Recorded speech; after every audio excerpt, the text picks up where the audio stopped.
중국과의 그 삼불 약속에 대해서 질의하도록 하겠습니다. 약속은 아니라는 거죠, 장관님? 그렇습니다. 그럼 뭡니까? 우리 정부의 기존 입장입니다. 기존 입장의 표명이다. 네. 그러면은 약속이라고 주장하는 중국 외교부에 정식으로 정정 요구를 해보셨습니까? 그렇습니다. 했어요? 네. 그때 뭐라고 답변합니까? 정정했습니다. 정정했어요? 입장 표명? 네. 약속이든 아니면 입장 표명이든 분명한 사실이 있습니다. 적어도 장관님께서 말씀하신 세 가지에 대해서 분명하게 안 하겠다고 중국에다가 사실 확인해 준 것은 변하지 않는다. 이 말씀을 드립니다.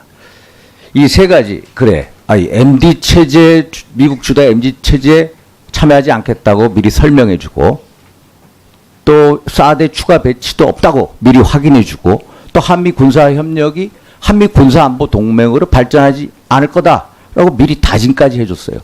이 언급을 도대체 어떻게 봐야 됩니까? 제가 보기엔 이 언급이 너무나도 황당합니다. 너무나도 분별이 없습니다. 저는 장관님께서 누가 그런 권한을 줬는지 모르겠습니다. 도대체 대한민국을 대표해서 대한민국의 미래 군사전략 구축 방향에 대해서 한국을 대표해서 타국에게 확인시켜줘라. 그런 권한이 정말로 외교장관님이 있는지조차도 모르겠어요. 장관님, 이 문제에 대해서 국방장관하고 얘기해 보셨습니까? 그 세 가지는 저희가 NSC 차원에서 정리된 우리의 기존 근데 입장입니다. 국방부 장관하고 얘기해 보셨어요? NSC 차원에서는 그럼 국방부 국방부하고도 장관이 긴밀히 가만히 있습니까? 대한민국의 국방부 장관이 이런 합의를 하겠다라면 가만히 있을 것 같습니까? 저는 아니라고 봅니다. 청와대하고는 사전 조율하셨죠? NSC 차원에서 모든 걸 조율하고 있습니다. 예. 청와대에서 사전 조율하셨죠? 그렇습니다. 그리고 지난번에 그 우리 장관님 발언 말씀 세 가지 이 사안에 대해서 분명하게 말씀드린다. 외교관으로서의 그 용어 선택이 맞는다고 보십니까? 이 뒤에 있는 우리 고위 공직자분들 외교에서는 그렇게 분명하게 말씀드립니까? 그걸 보면 약속했다고 볼 수밖에 없는 거죠. 중국 입장에서는. 예? 어떻게 그렇게 할 수가 있습니까? 외교부라는 게 뭡니까? 결국 우리 미래 군사 전략에 대해서 중국에게 타국에게 알려주고 중국의 양해나 허락을 받아오는 기관으로 전락해버린 꼴이다. 제가 보기에는. 장관님, 미사일 공격 시에요. 장관님 만약에 외교부 장관님 공간에 미사일이 떨어진다고 가정해 보십시오. 비상경호팀이 가지고 장관이 가장 먼저 안전대피처로 옮깁니다. 일반 국민들은 안전대피처 어디로 갈지 모릅니다. 안전대피소로 갈 시간도 없습니다. 정말로 그런 상황을 대비해서 우리가 하고 있는 게 뭡니까? 정말로 그 위기 시에 장관님의 목숨하고 일반 국민하고의 목숨의 차이가 엄청나게 다른 상황에 처해집니다. 그걸 막기 위해서 우리가 뭐 합니까? MD체제 구축하는 거 아닙니까? MD체제 구축합니다. 우리 KAMD, 또 성주의 사드. 그런데 이거 가지고 만약에 북한이 노동 1호 미사일을 고각 사격으로 해서 서울에 떨어뜨렸을 때 어떻게 방어합니까? 예? 사드에 대해서 적어도 그런 국가 안보 상황에 대해서 긴급 조치의 일환으로 대비해야 된다라고 하는 게 사드 추가 배치입니다. 그런데 사드 추가 배치 안 하겠다? 분명하게 말씀드린다? 어떻게 이런 말씀하실 수가 있나 하는 생각이 듭니다. 예? 아니 이런 어떤 이 나라라면은 당연히 사드 추가 배치 이런 거에 대해서도 대비책을 검토해야 됩니다. 검토. 고각 사격으로 해가지고요. 노동 1호 미사일이 지상 고도 300km에서 떨어질 때 서울에 떨어진다고 보십시오. 예를 들어서 팩2, 3 가지고 됩니까? 그러면 지상에서 뭐 40에서 150km는 사드도 필요할 수 있습니다. 또 그 이상은 SM3 미사일이 필요할 수가 있습니다. 그런데 그런 대비책에 대해서도 전혀 검토하고 있지 않고 또 할 용의도 없고 그냥 던져버렸습니다. 중국하고 합의까지 해줬습니다. 정말로 이런 합의를 할 수가 있는가? 중국과의 합의가 아님을 분명히 말씀드립니다. 그러면요. 우리 정부의 입장이고요. 정부 입장을 얘기했는데 우리 국토를 방위하기 위한 미사일 방어 체제에 대해서는 대한민국의 미래 한국과 군사 미국 사이의 장관님. 긴밀한 협력을 통해서 군사 자산의 배치를 최대한 정말로 활용하고 저는 미래 있다고 군사 생각합니다. 안보 전략에 대해서 정말로 허투루하게 얘기했다. 이것은 국민에게 역사에게 사과해야 할 일이다. 이런 생각을 합니다. 장관님께서는 그 사드 협의문, 그래, 합의문이 아니다, 협의. 거기서 도대체 이익의 균형이 이루어졌다고 보십니까? 어?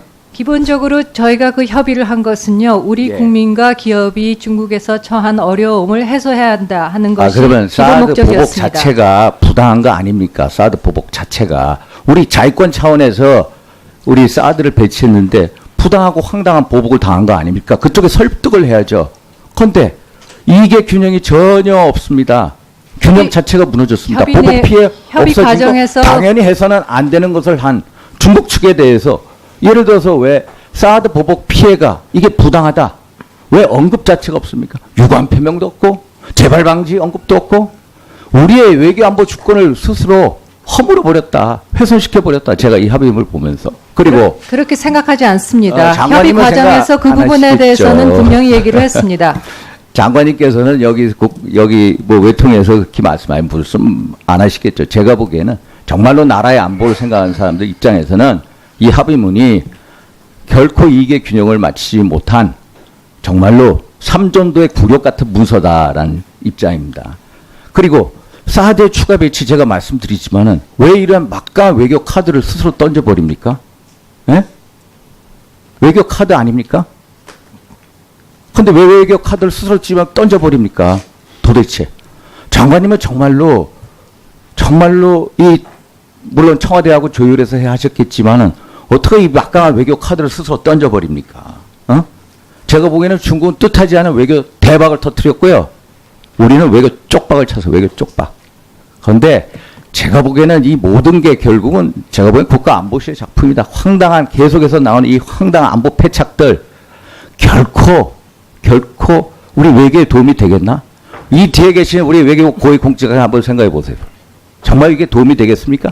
대한민국 외교, 한중 외교에 얼마나 큰 장애물이 될까? 그래서 제가 걱정스러운 한 말 드립니다.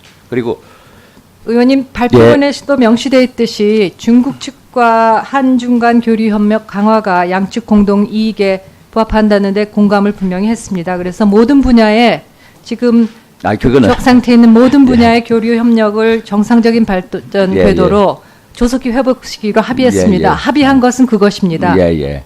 장관님, 하여튼 너무 말이 안 나와서 말씀드린 거고요. 오늘 좀 전에 존경한 원유철 의원님 말씀하신 아니 독자적인 대북제재 대통령께서 7월 29일 날 말씀하시지 않았습니까? 독자적인 대북제재가요. 도대체 독자 대북제재가 뭡니까? 유엔 안보리 제재에 추가로 더 강력하게 추가하는 강력한 플러스 알파 제재입니다. 이걸 어떻게 독자 제재라고 얘기합니까? 아예 하질 말죠. 그리고 범정부 차원의 결정이라고 얘기하지 않습니까? 그런데 외교부에서 설명합니까? 왜 관보에 0시 0분에 딱 게재하고 끝납니까? 범정부 차원의 결정이면은 당연히 NSC든 외교부든 이거에 대해서 설명하고 자료를 내놓아야 되지 않습니까? 왜 이런 자료가 하나도 없습니까? 그러니까 결국은 제가 계속 말씀드린 신용 제재만 하고 있다. 신용 제재. 정말로 공부하기 싫은 학생이요. 시험지에다가 이름만 써놓고 딱 나온 격이다.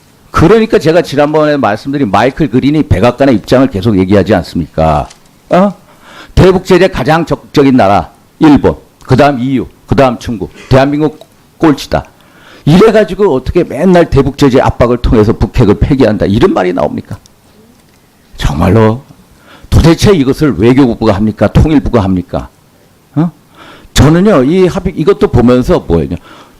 미국이 26명 제재 리스트에 올린 사람 중에 8명만 빼고 16명 올려. 이런 독자적인 대북제재를 할 바에 안 하는 게 낫죠. 그리고 이런 독자적인 대북제재 정말로 장관님 이 뒤에 앉아 계신 외교부 고위 공무원들 그분들한테 머리 짜내고 그분들이 정말로 한번 멋지게 뜻대로 한번 해보라고 하십시오. 이렇게까지는 안 할 거라는 생각이 듭니다. 정말로 아예 고위 공무원들한테 맡겨놓고 하는 게 훨씬 낫다. 정말로 영원히 살아있는 외교부가 돼야 된다. 이 말씀을 올리는 겁니다. 이게 독자 제재라고 트럼프한테 내보냈을 때 트럼프 대통령이 뭐라고 하겠습니까? 아찔합니다. 아찔해. 한미 관계요. 이상입니다.